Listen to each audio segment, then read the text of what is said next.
Sedikit kita sebutkan, Quraisy di Mekah juga punya masalah dengan satu suku lain namanya suku Kanana.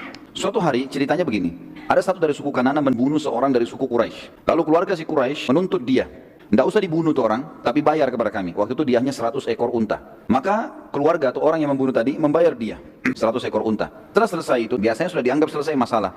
Rupanya si pembunuh ini merasa aman dari suku Kanana, dia pun masuk ke Mekah lalu tawaf. Pada saat dia lagi tawaf, salah satu saudara orang yang terbunuh dari Quraisy melihat itu lalu kemudian datang lalu membunuh si Kanana ini. Setelah itu jasadnya digantung di Ka'bah. Suku Kanana akhirnya menuntut dari Quraisy untuk menyerahkan si pembunuh tadi. Namun Quraisy menolak, maka terjadilah perseteruan di antara mereka. Ini menjadi masalah bagi Quraisy karena rupanya sebelum mau membentuk pasukan untuk menyelamatkan kafilah mereka, mereka sudah punya masalah dengan Kanana dan Kanana bisa setiap saat menyerang mereka. Hal ini menyebabkan Quraisy ragu menyerang Nabi SAW karena jangan sampai Kanana menyerang tiba-tiba. Dan dalam sebuah riwayat sahih disebutkan, maka syaitan menjelma menjadi Suraka bin Malik al-Jush'umi. Suraka bin Malik ini adalah kepala suku Jush'um dan Jush'um adalah cabang terbesar suku Kanana. Jadi Kanana tinggal jauh dari Mekah. Syaitan menjelma jadi dia kemudian bergabung di majelis syurahnya Quraisy. Lalu dia berkata, tidak usah kalian ragu.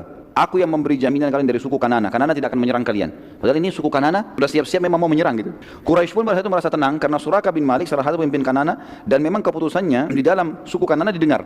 Dan ini semua karena syaitan tidak ingin agama Allah tersebar dan dia ingin semua yang berhubungan dengan penghancuran Islam pasti diusahakan. Sisi yang lain, ini menandakan iblis dan syaitan umumnya tidak tahu yang gaib.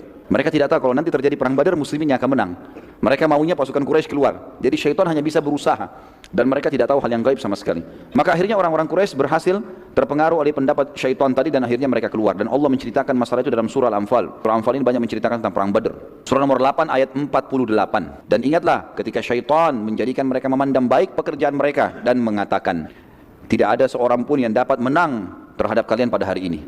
Maksudnya tadi ini cerita tentang syaitan yang menjelma jadi Suraka bin Malik memotivasi Quraisy untuk menyerang Nabi SAW. Maka syaitan berkata, tidak ada seorang manusia pun yang bisa menang terhadap kalian pada hari ini dan sungguhnya saya ini pelindung kalian. Maka tak kala kedua pasukan sudah berhadapan, syaitan sudah lihat ternyata pasukan muslimin ada dan kuat. Maka syaitan pun berkata, sesungguhnya saya berlepas diri dari kalian. Sesungguhnya saya dapat melihat apa yang kalian tidak dapat lihat dan sesungguhnya saya takut kepada Allah dan Allah sangat keras siksaannya. Kata sebagian ulama tafsir, syaitan pada saat itu hadir di perang Badar. Kemudian dia melihat malaikat yang turun membantu kaum muslimin.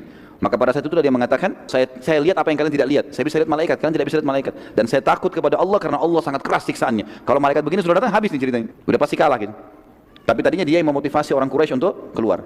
Bayangkan sini teman-teman pentingnya belajar sirah. Ternyata ayat ini kalau kita baca dan kita tidak tahu sebab turunnya, sebab kejadian kita tidak paham nih. Mungkin hanya umum, oh syaitan menggoda, tapi ternyata ini terjadi dengan luar biasa ya. Syaitan bisa menjelma jadi manusia, memotivasi orang-orang kafir untuk menyerang Nabi SAW. Dan ini sebab turunnya ayat dan hadis ini hadis sahih menjelaskan tentang kejadian tersebut.